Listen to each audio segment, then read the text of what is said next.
Hello friends, welcome back to my channel. ಎಲ್ಲರೂ ಹೇಗಿದ್ದೀರಾ?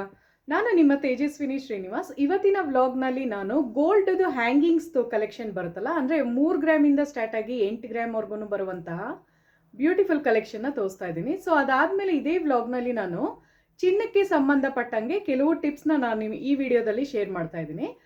So ವಿಡಿಯೋನ ಮಿಸ್ ಮಾಡದೆ ಸ್ಕಿಪ್ ಮಾಡದೆ ಫುಲ್ ನೋಡಿ ಅಂತ ಕೇಳ್ಕೊತೀನಿ. ಯಾರೆಲ್ಲ ನನ್ನ ಚಾನಲ್ನ ಫಸ್ಟ್ ಟೈಮ್ ನೋಡ್ತಾ ಇದ್ದೀರಾ, ಪ್ಲೀಸ್ ನನ್ನ ಚಾನಲ್ನ ಸಬ್ಸ್ಕ್ರೈಬ್ ಮಾಡಿ ಮತ್ತು ಲೈಕ್ ಮಾಡಿ ಕಮೆಂಟ್ ಮಾಡಿ ನೋಡಿ ಫ್ರೆಂಡ್ಸ್. ಸೊ ಬನ್ನಿ ವಿಡಿಯೋ ಸ್ಟಾರ್ಟ್ ಮಾಡೋಣ. ಸೊ ಬನ್ನಿ ಫ್ರೆಂಡ್ಸ್, ಇವಾಗ ನಾನು ಗೋಲ್ಡ್ದು ಹ್ಯಾಂಗಿಂಗ್ಸ್ದು ಕಲೆಕ್ಷನ್ನ ತೋರಿಸ್ತಾ ಇದ್ದೀನಿ. ಸೊ ಇದೆಲ್ಲ ಎಷ್ಟಿದೆ ಅಂದರೆ ಒಂದು 3.5 ಗ್ರಾಮಿಂದ ಸ್ಟಾರ್ಟ್ ಆಗಿ ಒಂದು ಅಪ್ ಟು ನಿಮಗೆ 8 ಗ್ರಾಮ್ಸ್ವರೆಗೂ ಬರುವಂತಹ ಬ್ಯೂಟಿಫುಲ್ ಕಲೆಕ್ಷನ್ ಆಗಿರುತ್ತೆ. ಸೊ ಫಸ್ಟ್ ನಾನು ತೋರಿಸ್ತಾ ಇದ್ದೀನಲ್ಲ, ಅದೆಲ್ಲ ನಿಮಗೆ ಜಸ್ಟ್ ಒಂದು 4 ಗ್ರಾಮು 5 ಗ್ರಾಮ್ ಆ ಥರನೇ ಬರೋದು. ಸೊ ಇವಾಗ ನೀವು ನೋಡ್ತಾ ಇರೋದು 5 ಗ್ರಾಮ್ 600 ಮಿಲಿ ಆ ಥರ ಬರುತ್ತೆ.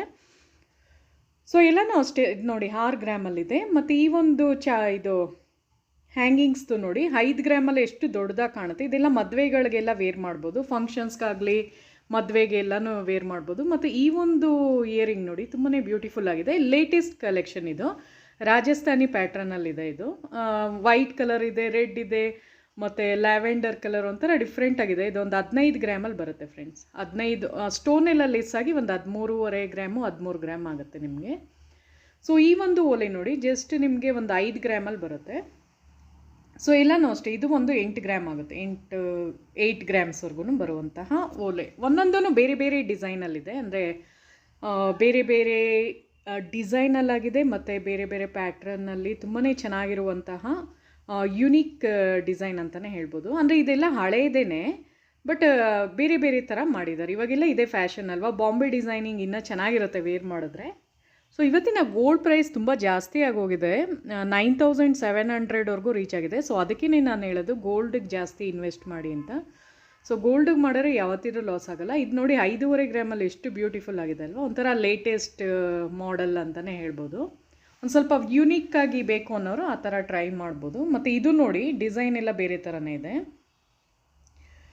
ಸೊ ಯಾರಿಗಾರ ಇಷ್ಟ ಆದರೆ ವಿಡಿಯೋ ಪ್ಲೀಸ್ ಸಬ್ಸ್ಕ್ರೈಬ್ ಮಾಡಿ ನೋಡಿ ಫ್ರೆಂಡ್ಸ್. ಸಬ್ಸ್ಕ್ರೈಬ್ ಮಾಡಿದ್ರೆ ನನಗೂ ಇನ್ನೂ ಚೆನ್ನಾಗಿ ವಿಡಿಯೋ ಮಾಡಬೇಕು ಅಂತ ಅನಿಸುತ್ತೆ. ಮತ್ತು ಇದೇ ವ್ಲಾಗ್ನಲ್ಲಿ ನಾನು ಚಿನ್ನ ಜಾಸ್ತಿ ನಮ್ಮ ಮನೆಗೆ ಬಂದು ಸೇರಬೇಕಾದ್ರೆ ಯಾವೆಲ್ಲ ಟಿಪ್ಸ್ನ ನಾವು ಫಾಲೋ ಮಾಡಬೇಕು ಅನ್ನೋದ್ರದ್ದು ನಾನು ಇನ್ಫಾರ್ಮೇಷನ್ ಕೊಟ್ಟಿದ್ದೀನಿ.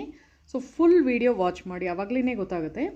ತುಂಬ ಜಾಸ್ತಿ ನಿಮ್ಮ ಮನೆಗೆ ಚಿನ್ನ ಆ ಥರ ಎಲ್ಲ ಬರಬೇಕು ಅಂದರೆ ಯಾವ ಒಂದು ಮೆಥಡ್ನ ನಾವು ಯೂಸ್ ಮಾಡಿದ್ರೆ ತುಂಬ ಜಾಸ್ತಿ ಚಿನ್ನ ಬಂದು ಸೇರಿಕೊಳ್ಳುತ್ತೆ ಅನ್ನೋದ್ರ ಬಗ್ಗೆ ಫುಲ್ ಡೀಟೇಲಾಗಿ ಎಕ್ಸ್ಪ್ಲೇನ್ ಮಾಡ್ತಾ ಇದ್ದೀನಿ. ಸೊ ಫುಲ್ ವಿಡಿಯೋ ವಾಚ್ ಮಾಡಿ. ಸೊ ಇವಾಗ ಹೇಳ್ಕೊಂಡು ಹೋಗ್ತೀನಿ, ಹಾಗೆ ಬನ್ನಿ.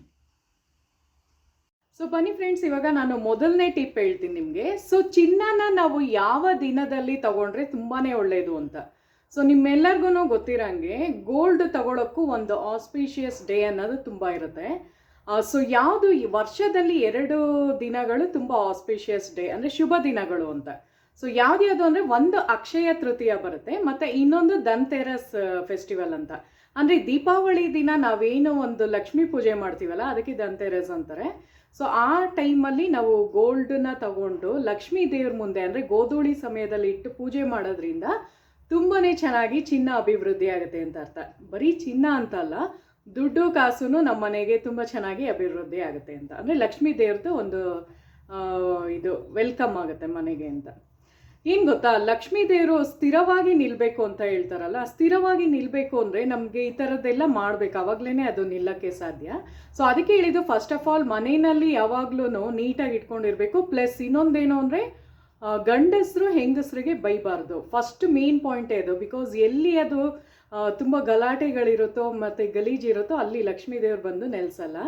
ಸೊ ಅದಕ್ಕೇ ಏನು ಮಾಡಿ ಅಂದರೆ ಯಾವಾಗಲೂ ಮನೇನ ನೀಟಾಗಿ ಇಟ್ಕೊಂಡಿರಿ. ನಾನು ಹೇಳಿದ್ನಲ್ಲ ನಿಮಗೆ ಮುಂಚೆನೇ, ವಾಶ್ರೂಮ್ಗಳನ್ನ ಚೆನ್ನಾಗಿ ಇಟ್ಕೊಂಡಿರ್ಬೇಕಾಗತ್ತೆ. ಮತ್ತು ಈ ಥರ ಮತ್ತು ಏನು ಗೊತ್ತಾ ಫ್ರೆಂಡ್ಸ್, ನೀವು ಅಕಸ್ಮಾತ್ ಏನಾರ ನೀವು ಅಕ್ಷಯ ತೃತೀಯಗೂ ತೊಗೊಳಕ್ಕಾಗಲಿಲ್ಲ ಮತ್ತು ಧನ್ತೆರಸ್ಗೂ ತೊಗೊಳಕ್ಕಾಗಲಿಲ್ಲ ಅಂದರೆ ಡೋಂಟ್ ವರಿ, ಓಕೆನಾ. ಸೊ ನನಗೂ ಒಂದೊಂದ್ಸಲ ಆ ಟೈಮಲ್ಲಿ ತೊಗೊಳಕ್ಕಾಗಲ್ಲ. ಸೊ ನಾನು ಏನು ಮಾಡ್ತೀನಿ ಅಂದರೆ ಬೇರೆ ದಿವಸದಲ್ಲೂ ತೊಗೋಬೋದು ವಾರದಲ್ಲಿ. ಯಾವುದು ಅಂದರೆ ಗುರುವಾರ ತೊಗೋಬೋದು ಮತ್ತು ಭಾನುವಾರ ನೀವು ಹೋಗಿ ಪರ್ಚೇಸ್ ಮಾಡ್ಬೋದು ಗೋಲ್ಡ್ ತೊಗೊಳಕ್ಕೆ, ಓಕೆನಾ. ಬೆಳಗ್ಗೆ ಯಾರ ತೊಗೋಬೋದು, ಯಾವ ಟೈಮ್ ಬೇಕಾರ ನೀವು ತೊಗೋಬೋದು. ಬಟ್ ಗುರುವಾರ ಮತ್ತು ಭಾನುವಾರ ಗೋಲ್ಡ್ ಪರ್ಚೇಸ್ ಮಾಡಬೇಕಾದ್ರೆ ಆ ದಿನದಲ್ಲಿ ತೊಗೊಳ್ಳಿ, ಬಿಕಾಸ್ ಅದೆಲ್ಲ ಶುಭ ದಿನಗಳಾಗಿರುತ್ತೆ.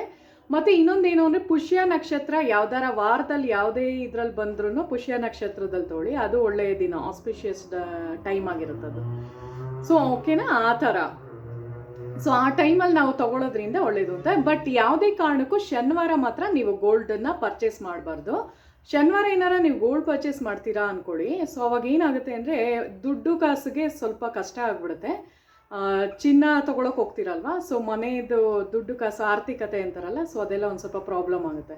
ಯಾಕೆ ಅಂದರೆ ಶನಿವಾರದ್ದು ಶನಿ ದೇವ್ರನ್ನ ರೆಪ್ರೆಸೆಂಟ್ ಮಾಡುತ್ತೆ, ಶನಿ ದೇವ್ರದ್ದು ಶನಿವಾರ. ಸೊ ಏನಾಗುತ್ತೆ ಅಂದರೆ ಸೂರ್ಯಂದು ಇದು ಈಗ ನಾವು ಚಿನ್ನ ಏನು ಇದು ಮಾಡ್ತೀವೋ ಅದು ಸೂರ್ಯ ದೇವ್ರಿಗೆ ಸಂಬಂಧಪಟ್ಟಿರಂಗೆ, ಓಕೆನಾ. ಸೊ ಸೂರ್ಯ ದೇವ್ರದ್ದು, ಕುಬೇರ, ಲಕ್ಷ್ಮಿ ಎಲ್ಲ ಒಟ್ಟಿಗೆ ಸೇರಿದಾಗ ಮಾತ್ರ ನಮಗೆ ಲಕ್ಷ್ಮೀ ದೇವ್ರದ್ದು ಕೃಪೆ ಒಲಿಯೋಕ್ಕೆ ಸಾಧ್ಯ. ನೀವೇನಾದ್ರು ಶನಿವಾರ ಹೋಗಿ ಗೋಲ್ಡನ್ನ ಪರ್ಚೇಸ್ ಮಾಡಿದ್ರೆ ಅದು ಸೂರ್ಯಂಗೂ ಮತ್ತು ಶನಿಗೂ ಶತ್ರುಭಾವ ಇರುತ್ತೆ, ಸೊ ಅದಾಗಿ ಬರಲ್ಲ. ಸೊ ಅದಕ್ಕೋಸ್ಕರ ನೀವು ಯಾವಾಗ್ಲೂ ಗುರುವಾರ ಮತ್ತು ಭಾನುವಾರ ತಗೊಳ್ಳೋದಕ್ಕೆ ಟ್ರೈ ಮಾಡಿ, ಓಕೆನಾ. ಸೊ ಅವಾಗ ಏನು ಅಂದರೆ ಚೆನ್ನಾಗಿ ದುಡ್ಡು ಕಾಸು ಇಂಪ್ರೂವ್ಮೆಂಟ್ ಆಗುತ್ತೆ, ಪ್ಲಸ್ ನಿಮಗೆ ಒಡವೆಗಳು ಅಷ್ಟೇ ಚೆನ್ನಾಗಿ ಬಂದು ಸೇರ್ಕೊಳ್ತಾ ಇರುತ್ತೆ. ಸೊ ಇದು ಮೊದಲನೇ ಟಿಪ್ ಆಗಿತ್ತು ಫ್ರೆಂಡ್ಸ್. ಸೊ ಎರಡನೇ ಟಿಪ್ ಹೇಳ್ತೀನಿ ಬನ್ನಿ. ಸೊ ಎರಡನೇ ಟಿಪ್ ಏನು ಅಂದರೆ, ನೀವೇನೇ ಒಂದು ಗೋಲ್ಡನ್ನ ಪರ್ಚೇಸ್ ಮಾಡಿ ತೊಗೊಂಬರ್ತೀರಾ ಅಂದ್ಕೊಳ್ಳಿ, ಮನೆಗೆ ತರ್ತೀರಾ ಅಲ್ಲ.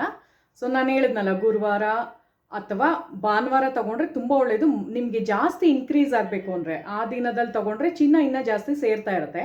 ಅಕಸ್ಮಾತ್ ನೀವು ಬೇರೆ ದಿನದಲ್ಲೂ ನೀವು ತೊಗೋಬೇಕು ಅಂತ ಏನಾದ್ರು ಪ್ಲ್ಯಾನ್ ಮಾಡಿದ್ರೆ ಡೋಂಟ್ ವರಿ, ಅದನ್ನು ಏನೂ ಆಗೋಲ್ಲ. ನೀವೇನು ಮಾಡಿ ಅಂದರೆ ಆ ಥರ ದಿನದಲ್ಲಿ ನೀವು ತಂದಾಗ ಫಸ್ಟ್ ದೇವ್ರ ಹತ್ರ ಅರ್ಶಿನ ಕುಂಕುಮ ಇಟ್ಬಿಟ್ಟು ಫಸ್ಟ್ನೇ ಥಿಂಗ್ ನೀವೇನು ಮಾಡಬೇಕು ಅಂದರೆ ಒಂದು 10 ನಿಮಿಷ ದೇವ್ರ ಹತ್ರ ಇಟ್ಬಿಡಿ. 5 ನಿಮಿಷ ಇಲ್ಲ 10 ನಿಮಿಷ ದೇವ್ರ ಹತ್ರ ಇಡಲೇಬೇಕಾಗತ್ತೆ ನಾವು, ಬಿಕಾಸ್ ಅದು ಹೊರಗಡೆಯಿಂದ ತಂದಮೇಲೆ ದೇವ್ರ ಹತ್ರ ಇಟ್ರೇ ಒಳ್ಳೆಯದು. ಅರ್ಶಿನ ಕುಂಕುಮ ಹಾಕ್ಬೇಕು ಅದಕ್ಕೆ.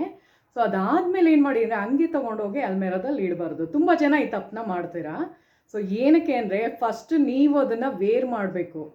ಯಾವಾಗ ನೀವು ಅದನ್ನು ವೇರ್ ಮಾಡಿ ಒಂದ್ಸಲ ಕನ್ನಡಿ ಮುಂದೆ ನಿಂತ್ಕೊಂಡು ವಾವ್ ಎಷ್ಟು ಚೆನ್ನಾಗಿದೆ ಅಂತ ಯಾವಾಗ ಫೀಲ್ ಆಗ್ತಿರೋ ಆವಾಗ ಚೆನ್ನಾಗಿ ಚಿನ್ನ ಇನ್ನೂ ಇನ್ಕ್ರೀಸ್ ಆಗುತ್ತೆ. ನಾನು ಇದೇ ಥರ ಮೆಥಡು ಎಲ್ಲ ಒಡವೆಗಳು ನಾನು ಏನೇನು ತೊಗೊಂಡಿದ್ದೀನೋ ಎಲ್ಲದಕ್ಕೂ ಹಿಂಗೆ ನಾನು ಮಾಡೋದು. ಸೊ ಫಸ್ಟ್ ನಾನು ದೇವ್ರ ಹತ್ರ ಇಟ್ಬಿಡ್ತೀನಿ, ಆಮೇಲೆ ಇದು ಮಾಡಿ ಹಾಕ್ಕೊಂಡು ವೇರ್ ಮಾಡಿ ಕನ್ನಡಿ ಮುಂದೆ ಒಂದು 5 ನಿಮಿಷ ನಿಂತಿರ್ತೀನಿ.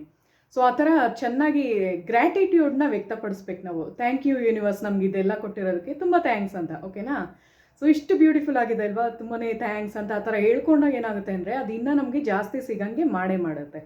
ಸೊ ಅದೆಲ್ಲ ಆದಮೇಲೆ ಹಂಗೆ ಇಡಬೇಡಿ, ಅದರಲ್ಲೇ ಇರೋದು ಸೀಕ್ರೆಟ್. ಏನು ಅಂದರೆ ನೀವು ಯಾವುದೇ ಒಂದು ಒಡವೆನ ಇಡಬೇಕಾದ್ರೆ ಒಂದು ಸ್ವಲ್ಪ ಅಕ್ಕಿ ಕಾಳನ್ನ ಒಂದು ವೈಟ್ ಪೇಪರು, ಓಕೆನಾ, ವೈಟ್ ಇವಾಗ ಮಕ್ಕಳದು ಬುಕ್ಸ್ ಎಲ್ಲ ಬರುತ್ತಲ್ಲ, ವೈಟ್ ಪೇಪರ್ ಕಾಗದದಲ್ಲಿ ಒಂದು ಸ್ವಲ್ಪ ಅಕ್ಕಿ ಕಾಳು ಹಾಕಿ, 1 ಏಲಕ್ಕಿನ ಹಾಕಿ ಮತ್ತು 1 ರೂಪಿ ಕಾಯಿನ್ ಹಾಕಿ. ಸೊ 3 ಐಟಮ್ ಅದರಲ್ಲಿ ಇಡಬೇಕಾಗುತ್ತೆ. ಸೊ ನಾನು ಈ ಥರನೇ ಮಾಡೋದು ಫ್ರೆಂಡ್ಸ್. ಸೊ ಅದನ್ನು ಏನು ಮಾಡಿ ಅಂದರೆ ನೀವು ಹೊಸದಾಗಿ ಗೋಲ್ಡ್ ಪರ್ಚೇಸ್ ಮಾಡಿರ್ತೀರಲ್ಲ, ಸೊ ಅದನ್ನೇ ಹೇಳಿದ್ದು ಯಾವಾಗ ಬೇಕಾದ್ರೆ ನೀವು ತೊಗೋಬೋದು. ಅಕ್ಷಯ ತೃತೀಯಗೆ, ಧನ್ತೆರಸ್, ದೀಪಾವಳಿ ಟೈಮಲ್ಲೇ ತೊಗೋಬೇಕು ಅಂತೇನಿಲ್ಲ. ನಾನು ಹೇಳಿದ್ನಲ್ಲ, ಯಾವಾಗ ನೀವು ತಂದ್ರೂ ಈ ಥರ ಮಾಡಿ ಅಕ್ಕಿ ಕಾಳು ಹಾಕಿಡಿ, ಮತ್ತು 1 ರೂಪಿ ಕಾಯಿನು ಪ್ಲಸ್ ಇದು ಏಲಕ್ಕಿ ಒಂದಂತೂ ಹಾಕ್ಲೇಬೇಕು. ಏಲಕ್ಕಿ ಒಡೆದೋಗಿರೋದು ಹಾಕ್ಬಾರ್ದು, ನೀಟಾಗಿರೋದು ಚೆನ್ನಾಗಿರೋದು. ಆದಷ್ಟು ಗ್ರೀನ್ ಕಲರ್ ಏಲಕ್ಕಿ ಟ್ರೈ ಮಾಡಿ. ಗ್ರೀನ್ ಕಲರು ತುಂಬ ಒಳ್ಳೆಯದು, ಲಕ್ಷ್ಮೀ ದೇವ್ರದ್ದು ಪ್ರಿಯವಾದ ವಸ್ತು ಯಾವುದು ಅಂದರೆ ಏಲಕ್ಕಿನೇ.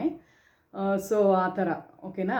ಸೊ ಅದನ್ನು ಮಾಡಿ ನೀವು ಇಡೋದ್ರಿಂದ ಏನಾಗುತ್ತೆ ಅಂದರೆ ನಿಮ್ಮ ಮನೆಗೆ ಇನ್ನೂ ಜಾಸ್ತಿ ಚಿನ್ನ ಸೇರೋದಕ್ಕೆ ಅದು ಹೆಲ್ಪ್ ಮಾಡುತ್ತೆ. ಸೊ ಇದು 2ನೇ ಟಿಪ್ ಆಗಿತ್ತು ಫ್ರೆಂಡ್ಸ್. ಬನ್ನಿ ಇವಾಗ 3ನೇ ಟಿಪ್ ಹೇಳ್ತೀನಿ. 3ನೇ ಟಿಪ್ಪು ಏನು ಅಂದರೆ ಗೋಲ್ಡ್ಗೆ ಸಂಬಂಧಪಟ್ಟಿರಂಗೆ ಹೇಳ್ತಾ ಇರೋದು. 3ನೇ ಟಿಪ್ಪು ಏನು ಮಾಡಬೇಕು ಅಂದರೆ, ನಿಮ್ಮ ಮನೆಯಲ್ಲಿರುವ ಎಷ್ಟು ಚಿನ್ನ ನಿಮ್ಮ ಹತ್ರ ಇದೆಯೋ, ಅಂದರೆ ನಿಮ್ಮ ಹತ್ರ ಎಷ್ಟೇ ಇರ್ಬೋದು, 1 ಇರ್ಬೋದು 2 ಇರ್ಬೋದು, ಆ ಚಿನ್ನನ ಹಂಗೆ ಹಾಕ್ಬಿಟ್ಟು ಬೀರುನಲ್ಲಿ ಇಟ್ಕೊಂಡು ಹಂಗೆ ಇಡಬಾರ್ದು, ಓಕೆನಾ. ಸೊ ನೀವೇನು ಮಾಡಬೇಕು ಅಂದರೆ 2 ದಿನಕ್ಕೊಂದ್ಸಲ ಜಸ್ಟ್ ಅದನ್ನು ತೆಗೆದು ನಿಮ್ಮ ವೇರ್ ಮಾಡಿ ಅದನ್ನು ಹಾಕ್ಕೊಂಡು ಮತ್ತೆ ಅದನ್ನು ವಾಪಸ್ ಇಡಬೇಕು. ಈ ಥರ ಮಾಡೋದ್ರಿಂದನೂ ಚಿನ್ನ ಚೆನ್ನಾಗಿ ಸೇರುತ್ತೆ. ಇಲ್ಲಾಂದ್ರೆ ಏನು ಗೊತ್ತಾ, ಹಾಗೆ ನೀವು ಹಂಗೆ ಇಟ್ಕೊಂಡು ಬರ್ತಾ ಇದ್ರೆ ಅದು ಚಿನ್ನ ಜಾಸ್ತಿ ಇನ್ಕ್ರೀಸ್ ಆಗಲ್ಲ. ಇದೆಲ್ಲ ನಾನು ಒಂಥರ ವಾಸ್ತು ಟಿಪ್ಸ್ನ ನಿಮ್ಮ ಹತ್ರ ಶೇರ್ ಮಾಡ್ಕೋತಾ ಇರೋದು.